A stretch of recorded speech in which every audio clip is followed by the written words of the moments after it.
Welcome back to Mobility Project. Today's kind of mission is to think about some of the musculature that ends up being our prime movers.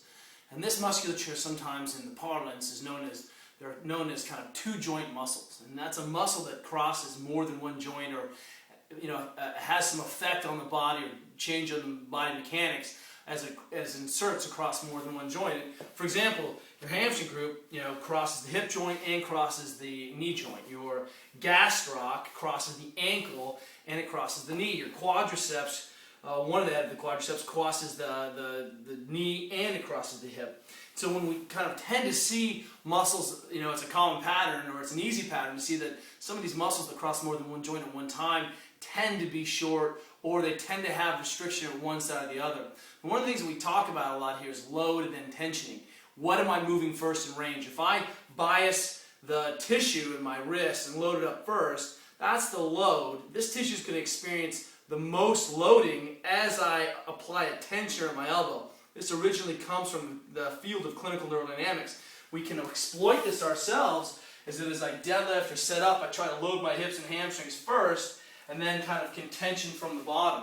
And that idea of kind of preloading and tensioning works well, but it also means that I sort of need to keep an eye on basic tightness and tissue kind of things that get that short, specifically when I tend to do things like maybe mobilize my hamstrings in this position. So what I've done is loaded up the hip first, applied the tensioner here. I'm going to feel that more in this kind of proximal hamstring, not in the distal hamstring. But sometimes you need to kind of, the same way we train squatting and we also do stiff-legged deadlifts. And we deadlift and we also do deficit deadlifts, or we do Romanian deadlifts. The idea is that we sometimes need to load top down as the same way that we load from top up. So today's mission, we're going to go super straight, belly tight. Now this is classic stretching from the track. The only thing is we're going to just simplify it with some neuromuscular stuff. If you want to get a band involved, pulling your hip backwards, by all means give that a go. But we're just going to go a couple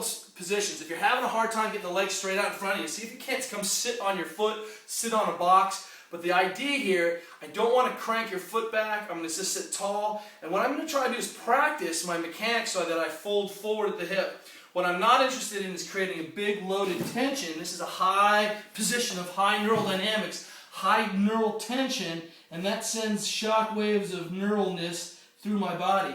What I do is belly is tight. I'm going to fold forward, drive my heel into the ground, get tight, and now what has happened is that I've loaded behind the knee first, and I'm applying the tensioner at the large joint.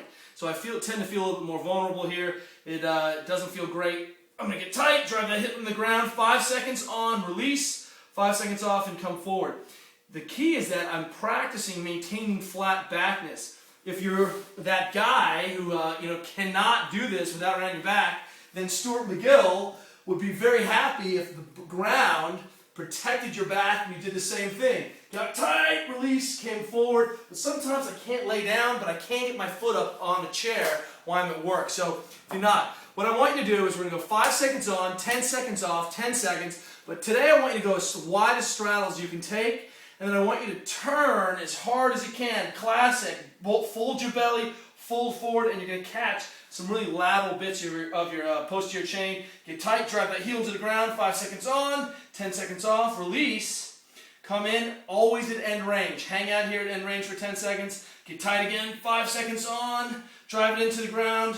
I'm resisting the motion. There's my holding myself up with tension, release, come off tension, and I immediately go into the new range. I'm inhibited, and I can exploit that to my own advantage. And then what we're going to be after here is we're going to go left side, right side, middle splits, rereading the 100 kind of basic words of good fitness. And man, it says basic control of gymnastics in there. Can you do flips? Can you do basic handstands? Can you do basic tumbling things? What splits look like? So if we can get you into thinking about some of this stuff, one of our gymnastics friends was like, man, if everyone could do the splits, there'd be so much less back pain. I agree. Save the worst for last. Legs out, try to drive your heels into the ground, even if it's just sitting up on look, I'll sit on this bag of concrete. This is from my boys at Super Training Gym, who probably have lift bags, concrete, but even in this position, I can fold forward and get some tension into my hips. If I wanted to grab something I could here and hang out, 5 seconds on, 10 seconds off. Do this at the end of your workout or separate from your workout, especially if you're vulnerable and working in some of those end ranges. Immediately stand up, walk around, be cool. Don't do this beforehand, especially if you haven't ever talked to your adductors. Legs straight today, biasing by locking out the knee, folding forward at the hip. See you guys tomorrow.